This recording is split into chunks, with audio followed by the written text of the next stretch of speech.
한국 해군의 두 번째 잠수함 획득을 위한 장보고2 사업.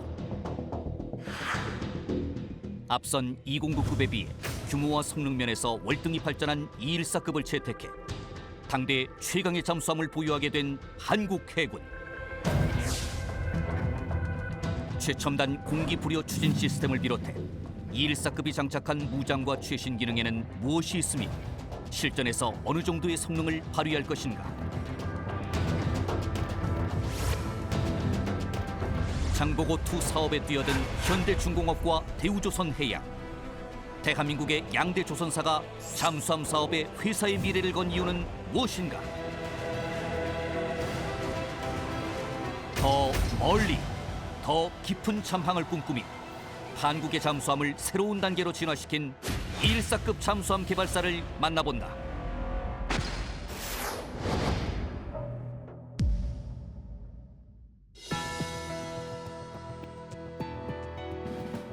여러분 안녕하십니까? 첨단 국가의 초석 방위산업의 라미경입니다. 오늘부터는 214급 잠수함을 획득한 장보고2 사업에 대해서 알아보겠습니다. 함께 하실 네 분 소개합니다. 먼저 해군작전사령부 95 잠수함 전대장을 지내신 정우성 제독 모셨습니다. 안녕하십니까? 정우성입니다. 해군과 국방부, 방사청에서 다양한 잠수함 획득 사업에 참여하신 이웅섭 대령 나오셨습니다. 안녕하십니까? 이웅섭입니다. 대우조선해양에서 잠수함 설계와 건조 사업에 참여하신 서동식 상무 자리하셨습니다. 안녕하십니까? 서동식입니다. 마지막으로 현대중공업에서 잠수함의 설계와 건조를 담당하시는 전재왕 상무 함께 하시겠습니다. 안녕하십니까?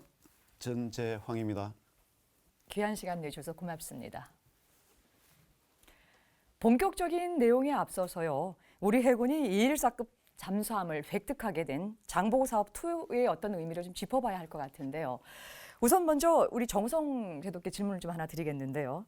이 선원1급 잠수함 배치가 우리 해군 전력에 어떤 영향을 미쳤는지 평가 부탁드리겠습니다. 예, 모든 전문가들이 뽑는 현존하는 최고의 전략 무기는 핵과 화학 무기입니다. 예. 그러나 잘 알다시피 우리나라는 핵과 화학 무기를 제조, 보유할 수가 없습니다. 이렇듯 불평등한 현실 속에서 우리나라가 가질 수 있는 최고의 전략 무기는 잠수함이라고 전략가들은 평가를 하고 있습니다. 예. 잠수함, 특히 스텔스 기능이 보강된 잠수함은 최첨단을 달리는 현대 과학을 활용하더라도 탐지가 어려워서 한국처럼 주변 강대국에 둘러싸여 있는 나라는 잠수함 전력 확보에 진력을 해야 된다고 전략가들은 또한 말하고 있습니다. 예. 이러한 가운데 우리나라가 214 잠수함을 도입을 했다는 것은 그동안 기존의 잠수함이 가지고 있던 제한점, 작전 반경과 무기 체계의 제한점을 극복하면서 작전 반경을 확대하고 좀 더 공격적이고 유연하게 할 수 있는 무기 체계를 가졌다는데 그 큰 의미를 둘 수가 있습니다. 이름으로써 한국 해군을 진정한 전략 해군으로 전환시켰다고 말씀을 드릴 수가 있습니다. 또한 그 잠수함에 수중에서 스노클 없이 장기간 작전 가능하도록 만든 공기 불요 추진 체계와 통신 시 위치 노출 방지 가능한 그 위성 통신의 탑재는 잠수함의 장점인 은밀성을 극대화시켰다고 말씀드릴 수가 있습니다. 이렇듯 유사시에 해군 지휘부가 좀 더 유연하게 또 공격적이고 활동할 수 있도록 만들어졌다고 평가를 할 수 있겠고 무엇보다 주목할 것은 214 잠수함에 국산 제작한 순항 미사일을 탑재했다는데 그 의미를 줄 수가 있습니다. 이는 물속에서 적진 깊숙이 침투해서 주변에 반응할 시간을 주지 않고 적 주요 시설을 격파할 수 있는 전략적 비수로서의 역할을 가질 수 있게 되었다고 평가합니다. 지금 뭐 간단하게 말씀 주셨습니다만은 결국 이제 214급 잠수함이 배치가 되면서 해군 전략이 이제 막강한 부분에서 업그레이드가 됐다라고 하는 걸로 말씀을 좀 주셨습니다. 은밀하게 또 위대하게 전략 해군을 이제 진입할 수 있게 되는 결정적인 계기가 됐다는 말씀을 좀 주셨는데요. 이번에는 우리 전재앙 상무님과 이제 서동식 상무님께 같은 질문 좀 드려볼게요. 물론 이제 이 현대와 대우라고 하는 업체의 어떤 기본적인 입장은 좀 다르겠지만요. 이 장보고2 사업에 참여한 것이 두 회사의 경영이나 아니면 어떤 기술 경쟁에 있어서 굉장히 큰 영향을 미쳤다고 조금 볼 수 있을 텐데요. 차례로 평가 좀 말씀 듣고 본격적인 이야기 좀 시작하겠습니다. 먼저 그 현대의 전재앙 상무께서 말씀을 좀 주시죠. 예, 현대중공업 같은 경우에는 장보고2 사업에 참여하면서 영업 측면에서는 손실을 솔직히 좀 많이 봤습니다. 신규 사업에 진출을 하다 보면 결국은 시설 투자를 해야 되고 그다음에 이제 돈이 들 수밖에 없는데 결국은 신규 사업을 투자하면서 투자에 대한 시설비가 좀 많이 들어갔고요. 예. 그러다 보니 이제 장보고2 사업을 하면서 압력선체 공장도 만들어야 되고 그다음에 잠수함 같은 경우에는 재질이 HY80, HY100강인데 그 용접을 하는 용접 설비도 새롭게 갖춰야 되고 이렇게 하면서 솔직히 이제 저희들은 좀 손해를 좀 본 경향입니다. 그렇지만은 잠수함을 건조를 하면서 건조 공법을 새롭게 좀 바꾸고 이렇게 해서 그에 대한 어떤 손실을 좀 만회를 하려고 노력을 많이 한 것이 이제 기억에 남기도 합니다. 실제로 이제 1990년 말에 214 잠수함이 도입될 때에는 국내에는 잠수함 건조 기술은 있었지만은 설계 기술은 실제로는 100% 확보되어 있지 않은 상태였습니다. 예. 그래서 이제 214 잠수함 사업을 하면서 국내 이제 독자 설계 기술을 확보했다 하는 측면에서는 기술적 측면에서는 상당히 진전이 있었다 이렇게 생각이 듭니다. 이번에는 대우의 서동식 상무께서. 예, 저희 대우조선은 9차 그 장보고 1 사업을 성공적으로 종료하였습니다. 그렇지만 이 이후 이제 물량 부족으로 해서 그동안 그 많은 전문가들이 계속 일을 하지 못하고 물량 부족으로 인해서 해양 사업이나 그런 데 쪽으로 많이 이동하여 근무를 하게 되었습니다. 그런데 이제 저희가 이제 장보고2 사업을 다시 시작하면서 그동안 그 흩어져 있던 그 전문 인력들이 다시 한 자리에 모여서 그 저희 대우조선이 잠수함 명가를 이룩하는데 다시 시작하는 계기가 되었다고 생각합니다. 이제 현대 처음 시작하는 현대 또 209 잠수함을 건조를 경험했던 대우 입장에서도 각각의 또 입장을 좀 설명을 좀 주셨는데요. 이번엔 우리 이용석 대리님께 이런 질문 한번 드려볼게요. 이제 사업의 자세한 내용은 이제 이후 점점 차근차근 좀 짚어봐야 될 테고요. 장보고2 사업이 우리 해군의 함정 획득 사업에 있어서 어떤 영향을 미쳤는지 좀 평가 부탁드립니다. 예. 제가 볼 때는 아시다시피 그 한국 해군에서 운용하고 있는 그 장보고 1급, 장보고 2급 잠수함들은 전부 실은 국외에서 기술 도입으로 해서 확보를 해서 지금 이제 운용을 하고 있습니다. 예. 그래서 장보고 1급 잠수함을 그 사업을 시작하던 초기에는 실은 국내에 잠수함 설계라든지 건조, 함 운용에 대한 어떤 그런 기술력들은 거의 없는 상태였고 함 건조조차도 할 수 없는 상황에서 착수를 하게 된 겁니다. 그러면서 장보고 1 사업을 추진을 하면서 실은 설계 분야에서는 그 하대배에서 설계한 도면을 가지고 설계에 대한 기술을 어느 정도 축적을 해 나갔고 함 건조에 있어서는 8척의 잠수함을 국내에서 건조를 했기 때문에 실은 건조에 대한 자신감은 상당히 가지고 있는 상태였습니다. 였고 잠수함이라고 하는 무기체계의 특징이 정말 세밀하고 꼼꼼하지 않으면 이 잠수함은 반드시 문제가 생기게 되어 있습니다. 그런데 한국의 어떤 문화 자체가 빨리빨리 하는 문화가 있었는데 예. 그런 문화가 이 잠수함 사업을 통해서 꼼꼼하고 섬세하게 바뀌었다는 부분이 있었습니다. 그래서 건조에 대해서는 나름 그 209 사업을 통해서 능력을 확보는 했지만 아직까지 그 당시에는 그 하대배에 의존하고 그 우리 독자적으로 뭘 이렇게 하려고 하는 자신감도 이게 결여되어 있던 그런 시기였다고 볼 수가 있습니다. 근데 장보고 2 사업을 진행을 하면서 설계 측면에서 보게 되면 저희들이 그 독일로부터 설계 기술 전수를 받게 되었고 그다음 잠수함 209 잠수함의 창 정비를 하게 되고 대우 같은 경우에는 실은 인도네시아의 잠수함 창정비라든지 잠수함 수출이라든지 이런 단계를 거치면서 국내에 잠수함 설계 기술이 상당히 많이 축적이 돼가지고 거의 완성 단계에 가깝게 올라갔었고요. 건조 측면에서 보게 되면 209 때는 하대배에 의존하는 부분들이 상당히 있었는데 214 건조를 통해서 그쪽으로부터 완전히 탈피할 수 있는 계기가 마련이 됐다라고 저희들이 판단을 하고 있습니다.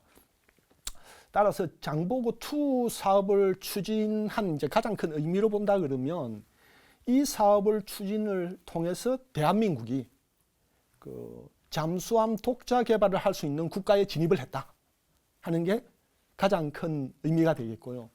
그게 이룩되는 순간 이제 해외로부터 더 이상 잠수함을 도입하는 일은 이제 없어지게 됐다는 거고, 대우에서 인도네시아 잠수함을 수출했듯이 이제 잠수함을 수출할 수 있는 그런 경쟁력을 가진 국가로 이렇게 발전할 수 있었다, 이렇게 저희들이 진단을 할 수 있을 것 같습니다.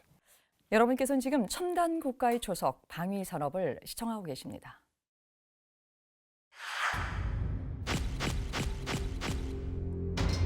한국 해군의 잠수함 이름을 장식한 주인공들은 지난 반만 년 동안 외적으로부터 민족의 운명을 지켜낸 바다의 영웅들이다.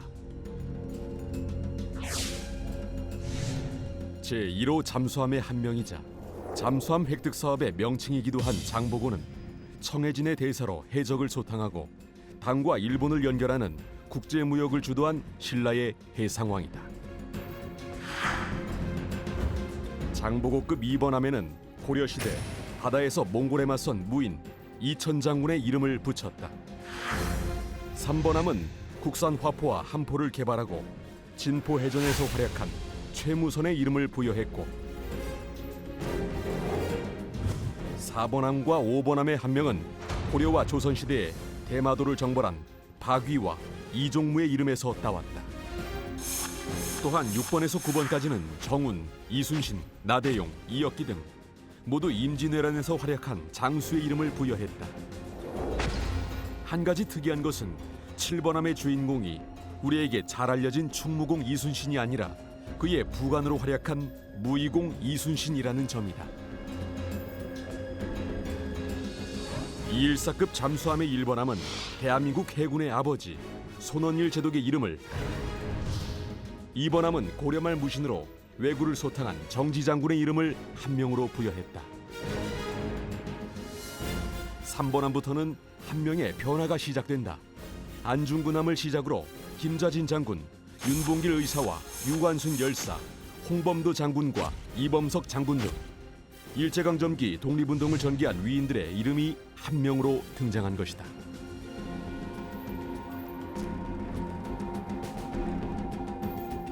(2017년) 진수 예정인 마지막 9번함의 이름은 아직 부여되지 않았지만 위대한 항일투사의 이름이 부여될 것으로 기대되고 있다.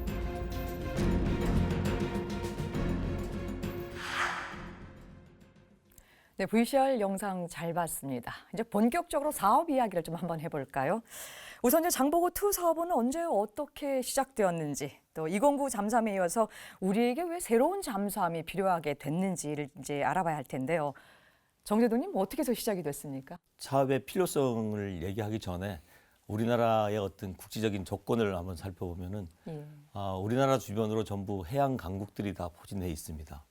이러한 해양 강국들은 현재도 그렇고 과거에도 그렇고 앞으로도 지속적으로 아마 분쟁이 발생될 가능성이 높고요. 직간접적으로 우리나라도 그 분쟁에 휘말릴 가능성이 매우 높다라고 말씀드릴 수가 있습니다. 이를 대비해 가지고 우리 해군에서는 1992년부터 장보고함을 시작으로 해서 지속적으로 209급 잠수함을 도입해서 작전 운용해 왔습니다. 그러나 209급 잠수함 9척만을 가지고 북한을 위시한 주변 강대국들과의 어떤 작전 임무를 수행하기에는 척수가 너무 적다는 것을 인식을 하게 되었고, 보다 성능이 개량되고 탐지 및 공격 체계가 보강된 잠수함의 필요성을 인식을 하게 되었습니다. 이에 우리 해군 수뇌부에서는 그럼 과연 몇 척 정도의 잠수함을 확보하여야지만 이러한 작전 임무를 성공적으로 완수할 수 있겠는가를 고민을 하게 되었고 고민 결과 최소 한 18척 정도 이상이 되어야지만 이러한 작전 임무를 원활하게 수행할 수 있으리라고 판단을 했습니다. 예. 그래서 1990년대 중반부터 209급 잠수함의 공기 불요 추진 체계, 그 다음에 공격 잠방경, 그 다음에 측면 배열 소나를 장착한 1,500톤 정도의 성능이 개량된 잠수함을 확보하려고 추진을 했었죠. 그러다가 여러 우여곡절 끝에 3년 뒤에 이제 2000년도에 현대 중공업과 계약을 통해서 성능을 좀 더 보강한, 그 다음에 그 ROC를 완전히 보강하고 그 다음에 그 사업명을 중형 잠수함 신규 도입이라고 해서 전환 추진하게 되었습니다. 그 결과 첫 번째 함인 손원이람, 두 번째 함인 정지함, 세 번째 함인 안중근함이 탄생되게 되었던 것입니다. 결국 이제 남북한 대치 상황, 또 주변 그 강대 해양 대국을 중심으로 있었을 때는 209급 9척 갖고는 부족하다라고 하는 의견들이 다시 모아지게 되고, 어쨌든 국가 안보 차원에 있어서 중요하게 또 이게 소요 제기가 된 부분이라고 볼 수가 있겠군요. 자, 그렇다고 한다면요, 209급 잠수함은 일본 건조를 하대비를 중심으로 해서 독일에서 건조가 됐고요. 이제 이번 함부터는 이제 국내에서 건조하는 방식으로 이제 이게 시작이 됐습니다. 이 장보고 2 역시 이제 외국 잠수함을 기술 도입 생산하는 방식으로 채택이 됐는데요. 이대령님, 이제 그 이유가 어디에 있을까요?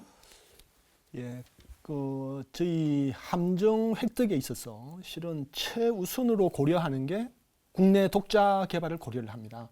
그런데 국내의 기술력이 없을 경우에는 그때는 해외로부터 기술 도입하는 방법으로 이렇게 추진하는 게 보통의 절차가 되겠습니다.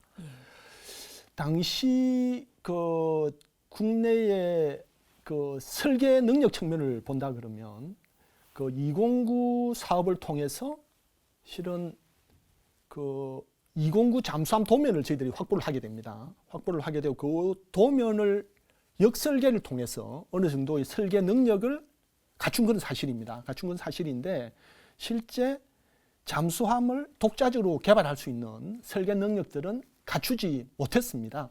못하다 보니까 저희 쪽에서는 바로 이렇게 기술 협력이 아닌 국내 독자 개발론을 추진하는 데 애로사항이 있었고, 두 번째, 지금 그 당시 북한이라든지 주변국에 대비해서 저희의 수중 전력 자체가 굉장히 열세한 상황이었기 때문에 조기에 이걸 확보하려고 하는 그런 어떤 정책이 있었기 때문에 이렇게 조기에 확보하기 위해서는 국내 독자 개발을 할 경우는 시간도 많이 걸리고, 그렇기 때문에 해외에서 이미 성능이 입증되고 설계가 완료되어 있는 그런 함정을 실은 도입할 수밖에 없었다 하는 점을 말씀드리겠고요.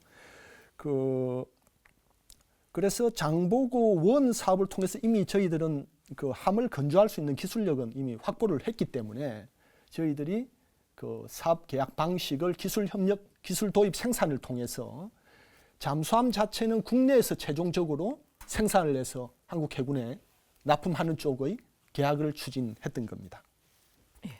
네, 지금 이제 말씀하신 가운데요, 이제 독자적인 건조 기술을 갖는 것이 이제 무엇보다 중요했었고, 뭐 상황도 뭐 상황이라고 하는 부분들 충분히 이제 인식을 했어야 되지만은, 이제 어느 측면에서는 국내 독자 개발에 대한 이런 요청들, 요구들도 많았을 텐데, 그 당시 좀 상황이 어땠습니까? 예, 그 당시 어떤 국내 기술력을 저희들이 이제 판단을 했을 때는 일단은 독자 설계 능력이 없다라고 판단을 한 겁니다. 그 이유 자체가 지금까지 이런 첨단 잠수함, 이 전편에 나갔던 저희 돌고래급은 실은 잠수함이 아니죠. 잠수정을 이제 국내에서 건조하는 수준 정도였고, 잠수함은 국내에서 한 번도 건조한 적이 없는 그런 이제 첨단 무기 체계가 되다 보니까 저희들이 그런 의식적인 기술을 가지고 잠수함을 건조한다는 것은 굉장히 위험하기 때문에 그런 것들은 아예 저희들이 고려를 안 했고, 그다음 전력화 기관 자체가 상당히 촉박했기 때문에 저희 입장에서는 그거를 국외에서 도입할 수밖에 없는 것으로 이렇게 의사결정을 해서 진행을 했는데, 그 당시 진행을 하면서 우리도 잠수함을 독자 설계할 수 있는 능력은 갖춰야 되겠다라는 것들이 제기가 되고 해서 그 사항들이 결국에는 장보고2 사업을 추진할 때 하나의 중요한 절충교육 항목으로서 포함이 돼서 독자 설계 능력을 갖추는 계기가 됩니다. 예. 돌고래급 200톤의 잠수정에서 1200톤의 잠수함으로 바뀌는 과정에 있어서 갑자기 이제 도약이 좀 어렵다 말씀을 주시는데요. 이렇게 좀 잠깐 이렇게 듣는 시청자들이나 저는 일견 기본적으로 잠수정을 개발할 수 있었으면은 곧바로 갈 수 있지 않았을까라는 이런 생각도 갖고 있거든요. 근데 뭐 원천적인 측면에 있어서 말씀을 주시니까 또 그렇게 좀 정리를 하겠습니다. 이번에 이제 사업 방식에 대해서 몇 가지 좀 여쭙겠는데요. 이제 장보고2 사업은 그 1차 사업과 이제 2차 사업으로 이게 나눠서 진행을 좀 했는데요. 그렇게 나누게 대한 특별한 어떤 이유가 있었었는지 또 단계별로 설명을 좀 해주시면 고맙겠습니다. 이 대령님께서. 예, 저희 장보고2 사업 같은 경우에는 1, 2차로 이렇게 나누어서 추진을 했는데 실은 이렇게 나누어서 추진한 이유는 해군 함정의 경우에는 통상 전투함이나 잠수함의 경우에는 척당 가격이 한 5천억에서 많게는 1조가 넘어가는 함정들입니다. 그렇게 고가의 사업이기 때문에 한정된 국방 재원을 활용해서 해군 군함만 다 지을 수가 없기 때문에 그렇게 해서 사업을 어느 적정 척수로 해서 이렇게 건조를 하고 있고요. 그 다음 함의 경우는 보통 그 설계 건조까지 10년 이상의 기간이 소요가 됩니다. 도래가 되기 때문에 한꺼번에 여러 척의 함정을 동시에 건조를 하게 되면 어떤 기술의 발전이라든지 장비가 발전됐을 때 그런 것들을 수용하지 못하는 그런 경우가 있기 때문에 그런 것들을 통상 이렇게 나누어서 추진을 하고 있습니다. 그래서 장보고 1 사업의 경우에도 1, 2, 3차 사업으로 나누어서 각 차수마다 3척씩 이렇게 건조를 했었고요. 장보고2 사업의 경우에는 원래 1, 2, 3차로 추진을 했습니다. 했는데 1차 사업이 종료되고 난 다음에 2차 사업을 추진하는 과정에서 저희들이 동일급 잠수함을 하려고 그러면 한꺼번에 이렇게 구매를 하게 되면 가격이 일단 낮아진다. 그래서 예산을 절감할 수 있는 요소가 있었고 그다음 절충 교육을 통해서 저희들이 좀 고가의 기술들을 확보할 수 있는 그런 기회가 있었기 때문에 214의 경우에는 2, 3차를 묶어서 2차 사업으로 6척을 추진한 그런 경우가 되겠습니다. 이것은 통상 어떤 전략에 따라서 추진할 수 있는 방법이라고 일단 생각이 됩니다. 결국은 이제 기술력을 확보하고 재정을 좀 더 절감할 수 있는 이제 그런 전략을 따지다 보니까 또 1, 2차로 나눠서 좀 하게 된 건데요. 그래서 결국 이제 장보고2 사업은 독일 하데베사의 214급 잠수함으로 도입이 결정이 됐습니다. 그런데 이제 다른 나라의 잠수함들도 후보에 올라서 같이 경쟁을 했다는 얘기가 있는데요. 214급으로 최종 확정되기까지 또 어떤 경쟁이 있었는지 좀 소개를 해주시죠. 네. 저희들이 국외 도입을 일단 결정을 하면서 실은 세계적으로 재래식 잠수함을 만든다는 국가, 그게 대표적으로 한 7개 국가가 있었습니다. 지금 제가 정확히 기억은 나지 않는데 독일, 프랑스, 그다음 네덜란드, 이태리, 스웨덴, 호주, 러시아 이렇게 아마 7개국으로 기억이 되는데요. 그 7개국 정부에 대해서 우리 잠수함에 대해서 제안 요청을 해주세요 하고 저희들이 제안 요청서를 다 발송을 실은 했는데 왜 이렇게 했는가 하면 저희들이 제가 조금 전에 설명했다시피 저희들이 이 사업을 통해서 가장 핵심으로 확보해야 될 게 잠수함 설계 능력을 확보하겠다, 설계 기술을 전수받겠다 하는 핵심 목표가 있었기 때문에 그걸 이루기 위해서는 이게 많은 국가가 참여하는 경쟁 구도를 이렇게 해야지만 저희들이 요구하는 목표를 달성할 수 있을 거라고 저희들 생각을 했고 만약에 일개업체만 들어오게 된다 그러면 뭐 그쪽에서 요구하는 대로 끌려갈 수밖에 없는 그런 상황으로 이렇게 몰려갈 수 있었는데 다행히 재래식 잠수함을 만드는 핵심 2개국이 실은 프랑스 디시엔사와 독일의 하데베사 이 2개가 되겠습니다. 2 군데가 동시에 이제 참여를 하겠다는 의사를 표명을 해왔습니다. 그렇게 해서 그 이제 2개국을 대상으로 협상을 진행을 했는데 프랑스 디시엔사와 이제 협상을 해보니까 실은 프랑스 잠수함은 저희들이 요구하는 조건에 조금 미비한 부분들이 몇 개가 발견이 됐습니다. 그러면 저희들이 기술 협상을 하면서 그런 기술적인 걸 만족 못하면 탈락시켜야 되는데 탈락을 시키게 되면 1개 업체랑 협상을 하게 되고 그렇게 되면 저희들이 요구하는 것을 관철시킬 수가 없는 상황으로 가기 때문에 끝까지 이제 디시엔사도 저희들이 계속 그 경쟁할 수 있는 구도를 만들어서 계속 참여를 실은 시켰고 마지막에 가격 경쟁까지 이제 시키게 된 겁니다.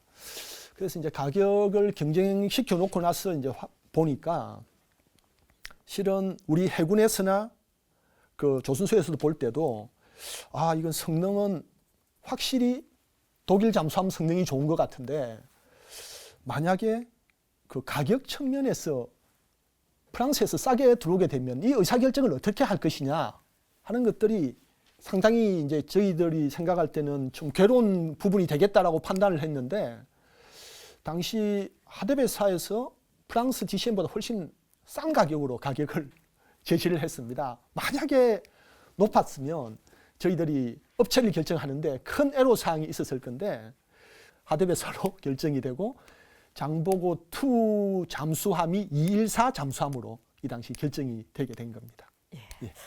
이제 무기 획득 과정의 이제 비하인드 스토리를 좀 쭉 듣다 보면 참 이제 전략적인 측면에 있어서 어떻게 하면 상황적으로 뭐 하데베사가 됐든 아니면 지금 이 프랑스의 디시엔사가 됐든 간에 구체적으로 현재 상황에서 가장 우리가 취할 수 있는 점을 최대 장점을 살려가지고 이제 결정을 했을 것 같은데요. 이 하데와의 협상 과정도 이야기거리가 좀 많을 것 같습니다. 특히 이제 그리스가 우리보다 1년 정도 이제 앞서서 114급 잠수함 도입을 결정하고요. 이 구입 계약을 했는데 오히려 우리가 1년 뒤에 한 우리가 더 저렴한 가격으로 이것을 계약했다고 해서 이제 화제거리가 됐었는데요. 이 대령님, 그 당시에 우리만의 어떤 협상 전략이 좀 있었나요? 예, 협상 전략이 뭐 특별하게 있었다기보다는 제가 방금 앞에서 설명드린 대로 이 경쟁 구도가 정말 절묘하게 잘 만들어졌었다는 겁니다. 이 세계 재래식 시장을 실은 프랑스 디시엔과 독일 하데베사가 이 양분을 하고 있는데 그 두 업체의 치열한 경쟁을 유도시킬 수 있었다는 점을 들 수 있겠고요. 보통의 경우에는 이렇게 기술 도입 생산을 하게 되면 그 국내 조선소가 실은 해외 업체랑 먼저 이렇게 협상을 하게 됩니다. 그러면 뭐 대우가 있으면 대우가 A라고 하는 국외 업체랑 협상을 했을 것이고 또 현대 같으면 B라는 데하고 했을 겁니다.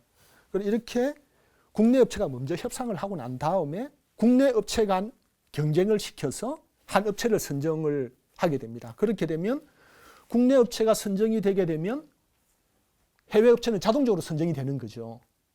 그런 과정을 통해서 그 기술 도입 생산을 하는 게 일반적인 절차입니다. 그런데 저희들이 이렇게 추진할 경우에는 일단 시간이 많이 소요가 되고 협상 시간이 많이 소요가 되고 두 번째로 일단 국내 업체가 결정되고 나면 국외 업체는 자동적으로 결정이 되기 때문에 이 국외 업체에서는 자기네들 이익을 최대한 많이 창출시키기 위해서 기술력이 부족한 국내 업체에다가 많은 것을 요구하고 이렇게 압박할 가능성이 높기 때문에 저희들이 판단할 때는 이것은 정부에서 우선 계약을 해서 계약을 국내 업체에 양도시켜 주는 게 옳은 방향이겠다라고 일단 그런 절차로 진행을 시켰습니다. 그래서 그 당시에 어떤 치열한 경쟁 구도가 되다 보니까 실은 독일 측에서는 이 사업을 수주하기 위해서 많은 비용도 투자를 했고 긴급 자금이 필요했고 추가적인 수주 물량이 필요했고 했던 회사 내부 사정으로 인해서 우리 사업을 반드시 따야 되겠다는 강력한 의지로 해서 싼 가격에 입찰을 했습니다. 그러다 보니까 저가제 수주가 되다 보니까 통상 저희들이 해외랑 계약하는 금액들은 공개를 하지 않는 게 원칙이고 그런 게 공개됐을 경우에는 시장에 큰 혼란을 야기시키기 때문에 공개를 통상 하지 않습니다. 그래서 소위 말해서 그리스와 계약한 금액은 정확히는 알 수 없지만 저희들과 계약되고 난 다음에 그리스 쪽에서는 상당히 불만이 고조가 되고 그 함 인도를 자기네들이 안 받아가고 하는 등 하대배가 좀 곤혹을 치른 일이 있었다 이렇게 알고 있습니다. 예. 뭐 어찌됐든 간에 또 가장 또 그 좋은 가격으로 결정이 된 사업이 이제 본격적으로 시작이 됩니다. 말씀 잘 들었습니다. 여러분께서는 지금 첨단 국가의 초석 방위 산업을 시청하고 계십니다.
네, VCR 영상 잘 봤습니다.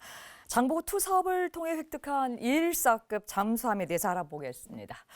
이제 하대배는 그 유명한 유보트 시절부터요, 이 재래식 잠수함의 명가로 세계적으로 알려져 있습니다. 우리의 첫 잠수함이었던 209급이 이제 하대배가 이제 결국 해외 수출용으로 개발한 이제 잠수함이라고 하는 것들로 좀 유명해졌는데요. 정재동님, 이제 그렇다고 한다면 우리가 두 번째 이 잠수함, 그러니까 그 214급은 어떤 배경하에서 탄생한 잠수함입니까?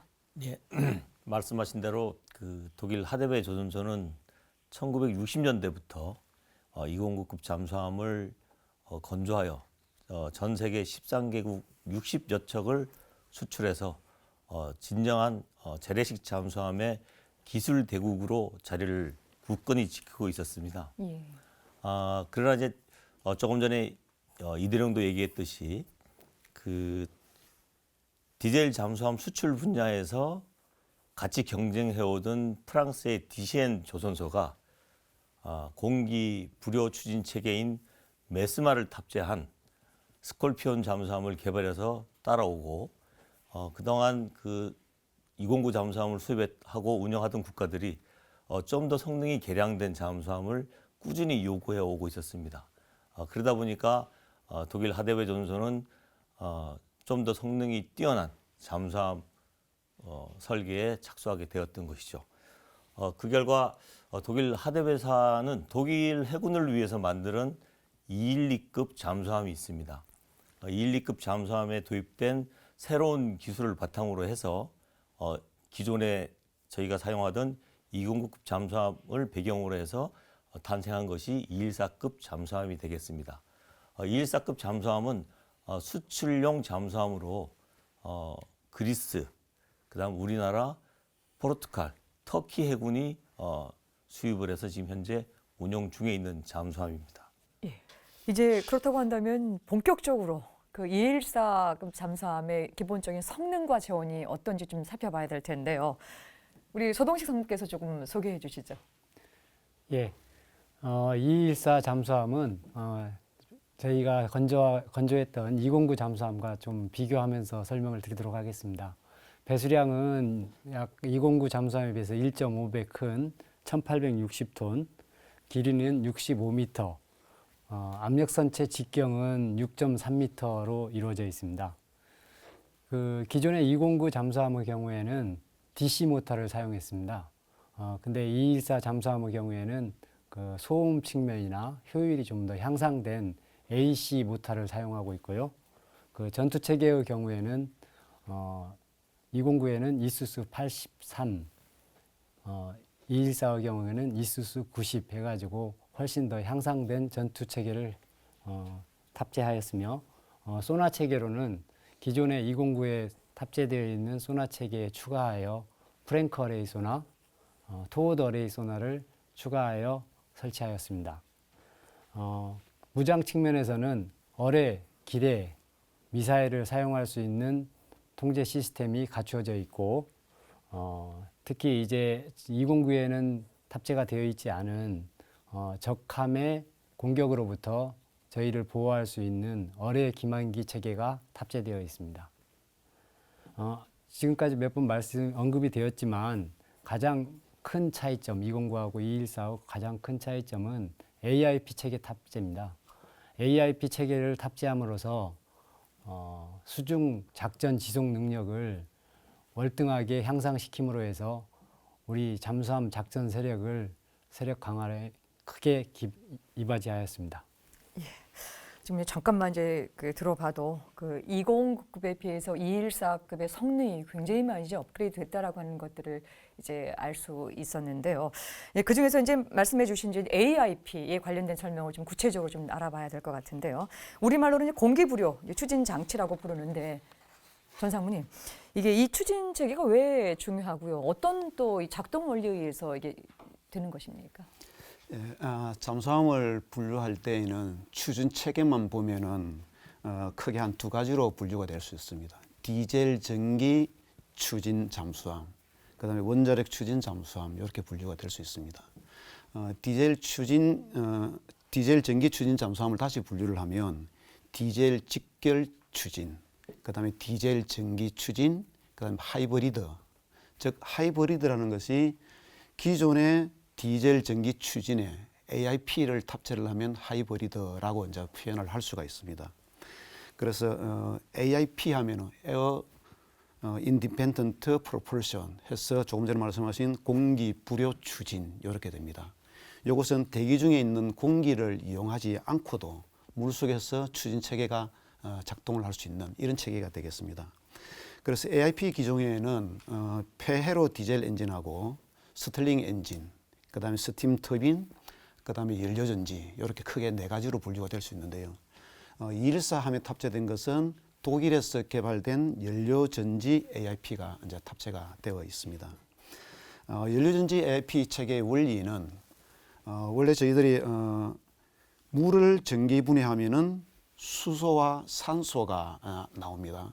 그런데 그것을 역으로 이용하면, 역작용을 하면은 산소와 수소를 혼합하면 전기와 물과 열이 생성됩니다.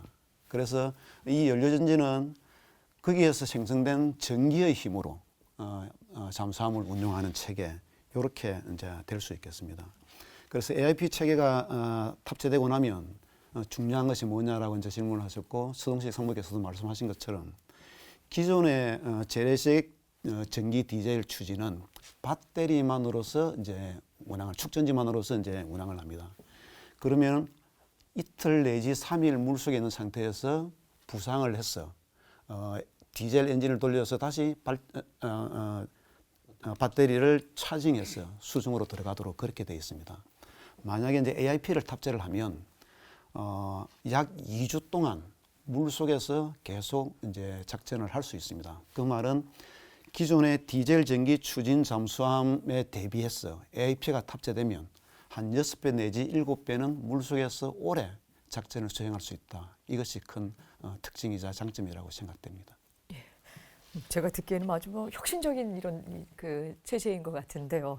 이번엔 서동식 상무께 여쭙겠습니다. 214급 잠수함에서 또 한 가지 이제 빼놓을 수 없는 장비가요. 지금 이 측면 배열 소나라고 하는 장비인데요. 보통 이제 우리가 소나라고 하면 이제 음파 탐지기 정도로 이제 알고 있는데 그 209급 소나랑 비교해서 어떤 점이 조금 이게 우수한지 설명을 좀 부탁드리겠습니다. 예, 209급 잠수함에 비해서 먼저 이제 그 소나에 대해서 좀 말씀을 드리겠습니다. 저희 소나는 그 수동형과 능동형이 있는데 액티브 소나라고 하는 능동형 소나는 그 자암에서 음파를 발사를 해서 타겟 목표물에서 반사되어 돌아오는 그 신호를 분석하여 적이 어디에 있는지 그런 걸 확인할 수 있는 소나고, 그다음 패시브 소나는 수동형 소나라고 하는데, 이 수동형 소나는 자음에서 소리를 내는 게 아니고 조용히 그 바닷속에 있으면서 주변에서 들려오는 신호들을 분석하여서 타겟이 어디에 있는지 그런 걸 확인할 수 있는 그런 소나입니다. 지금 저희 214에서 추가로 설치된 소나는 그 능동형 소나가 아닌 수동형 소나입니다.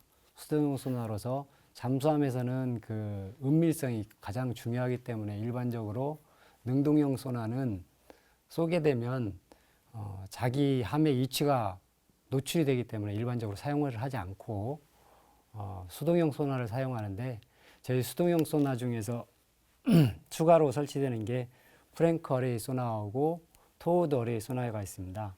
기존의 209에서 이 소나를 사용하지 못한 것은 그 함의 길이나 아니면 이 설치할 수 있는 공간이 부족하였기 때문에 설치하지 못하였고, 저희 214에는 충분히 길이가 길어지고 공간도 확대된 측면이 있어서 프랭크 어레이 소나하고 토우드 어레이 소나를 설치하게 됐습니다. 그래서 이 프랭크 어레이 소나, 토우드 어레이 소나를 설치함으로써 그 기존 209 잠수함에 비해서 약 2배까지 멀리 그 타겟을 탐지할 수 있는 성능을 확보하게 되었습니다. 이제 우리 두 분의 이제 상무님들께서는 실제 이 214를 설계 건조하신 입장에서 좀 우수성을 계속 말씀해 주셨는데요. 이제 바로 좀 확인 들어갑니다. 지금 실제 이제 AIP하고 이제 측면 배열 소나가 정말 209하고 214가 그렇게 다른지 실제로 운영해 보신 우리 정재동님 정말 그렇습니까? 어떻습니까? 예, 그렇습니다. 정말 그 사회자분께서 말씀하신 대로 정말 진짜 획기적인 장비 탑재였다고 좀 말씀드릴 수가 있습니다. 잠수함이 특히 재래식 잠수함이 가장 취약한 시기가 수정에서 작전을 하다가 수면 가까이 올라와서 마스트를 내놓는 시점입니다.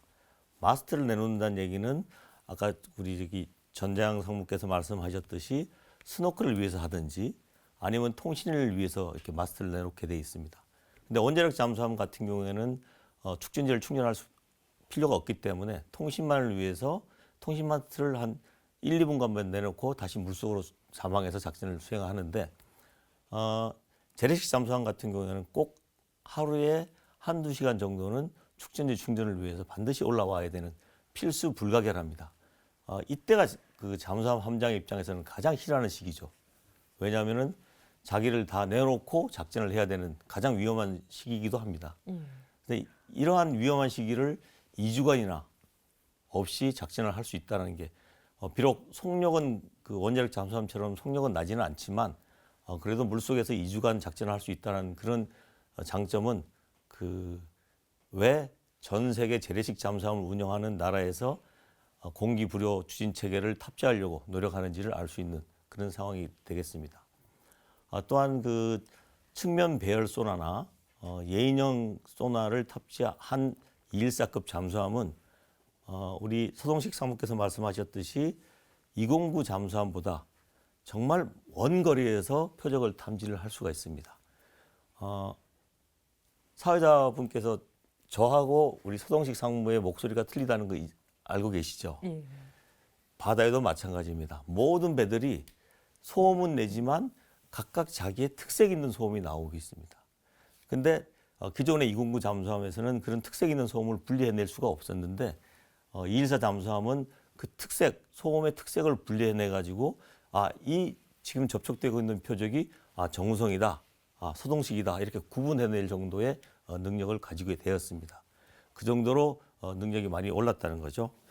그래서 그 공기 불요 추진 체계와 측면 배열 소나와 그 예인형 소나의 214급 잠수함의 탑재는 수중에서 더욱더 오랫동안 은밀하게 작전하면서 원거리에서 적을 접촉하고 적을 격파할 수 있는 그런 성능이 향상되었다라고 말씀드릴 수가 있겠습니다. 두 분 상무님께서 말씀해 주신 이제 AIP 장비하고 지금 측면별 소나가 현장에서 잠수함 직접 운용해 보니까 정말 우수하더라라고 하는 것들 이제 바로 이제 확인할 수가 있었습니다.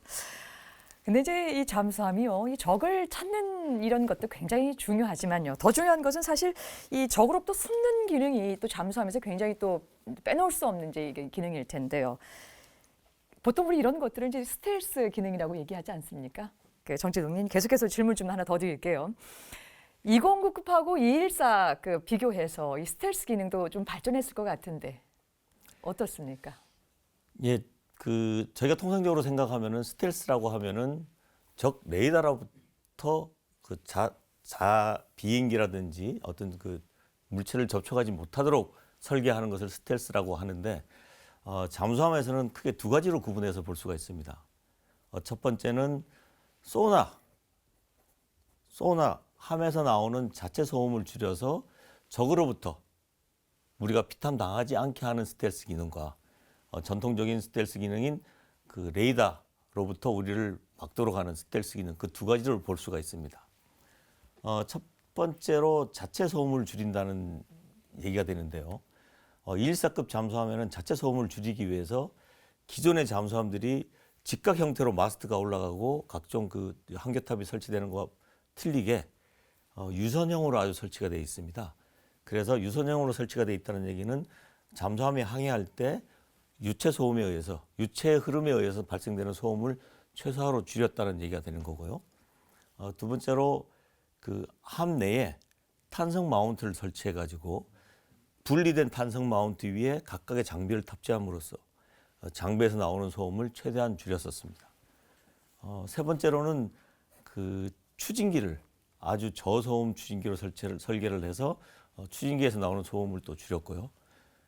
그 다음에 추진 전동기를 영구 자석형 추진 전동기로 설치를 해가지고 소음을 획기적으로 줄였습니다. 그래서 적으로부터 피탐당하는 확률을 최대한 줄였었고요. 두 번째로 적 레이더로부터 저희들이 그 적 레이더로부터 피탐 당하지 않게 하는 스텔스 기능은 잠수함의 작전은 주로 물속에서 이루어집니다. 조금 전에 제가 말씀드렸듯이 물 밖으로 나오는 순간은 스노클을 하든지 통신을 하기 위해서 마스트를 잠깐 올려놓는 그 정도 수준이랍니다. 그 마스트에 대해서 적 레이더로부터 피탐 당하는 걸 막기 위해서 각종 마스트에는 전파 흡수 도료인 램 도료를 도포함으로써 피탐 거리를 크게 줄였고요. 또한 214급 잠수함에는 위성통신 체계를 설치해 가지고 기존의 통신 시간을 약 10분의 1로 줄이는 그런 기능을 또 보강을 했었습니다. 말씀 잘 들었습니다. 이번에 이제 214급 잠수함의 이제 공격 능력을 조금 살펴볼까 하는데요. 정재동님, 그 214급 잠수함에 탑재된 무장들은 이제 어떤 것이 있고 성능은 좀 어떤지 궁금합니다. 예, 그 214에 탑재된 무장은 그 기본을 209 잠수함으로 하고 있습니다. 다시 말해서 전통적인 잠수함에 탑재되는 어뢰, 기뢰가 전부 209급 잠수함에 탑재되어 있는 어뢰를 지금 사용을 하고 있습니다. 어뢰는 두 가지 종류를 탑재를 하고 있는데 독일제 어뢰와 국산 어뢰를 탑재를 하고 있습니다. 독일제 어뢰는 그 지난 1999년 이천함에서 텐덤 스러스트라는 그 훈련에 참가해서 미 태역 순양함 12,000톤급 오클라호마 시티를 한 발에 발사해 가지고 격침시킨 게 경험이 있습니다. 재미있는 에피소드로는 그때 처음으로 우리나라에서 그 훈련에 참가했고 어뢰 발사 훈련을 직접 처음으로 했기 때문에 미국에서 그 훈련 계획을 작성하면서 우리가 먼저 어뢰를 발사하고 나서 미 항공기, 뭐 이렇게 헬기라든지 이런 데서 그다음 유도탄을 발사하고 마지막으로 자국 잠수함에서 그 어뢰를 발사해서 그 표적을 격침시킨다는 계획을 세웠었는데 저희가 발사하고 나서 12분 만에 깔아앉아가지고 나머지 훈련을 전혀 못하고 다 돌아갔다는 얘기가 있습니다. 국산 어뢰는 그 국내에서 실사를 해서 그 위력을 또 입증한 바가 있습니다. 이러한 무장에 추가해서 214급 잠수함에는 2가지 종류의 유도탄을 탑재를 하고 있습니다.